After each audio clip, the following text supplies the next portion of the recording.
वसुंधरा शक्ती news, आपले हक्काचे news channel. नमस्कार, मी सुप्रिया तोडकर, वसुंधरा शक्ती न्यूज चॅनल मध्ये आपले सहर्ष स्वागत। पाहूया आजच्या ठळक बातम्या। पंतप्रधान नरेंद्र मोदींच्या विविध योजनांचे लाभार्थी घराघरात, सुरेश हाळवणकर।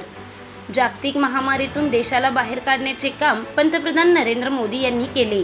आज मोदींच्या योजनेचे लाभार्थी घराघरात आहेत, ते मोदींच्या मागे भक्कमपणे उभे राहत आहेत, असे प्रतिपादन भारतीय जनता पक्षाचे प्रदेश उपाध्यक्ष सुरेश हाळवणकर यांनी केले।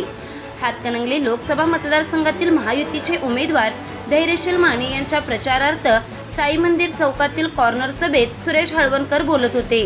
सुरेश हाळवणकर म्हणाले, पंतप्रधान नरेंद्र मोदी यांनी स्वतःसाठी काहीही केलेले नाही, देशच कुटुंब मानून गेली 10 वर्षे काम करीत आहेत। कोरोनासारख्या महामारीच्या काळात कुटुंबातील एकही व्यक्ती एकमेकांना भेटत नव्हते, त्यावेळी आधार देण्याचे काम मोदींनी केले।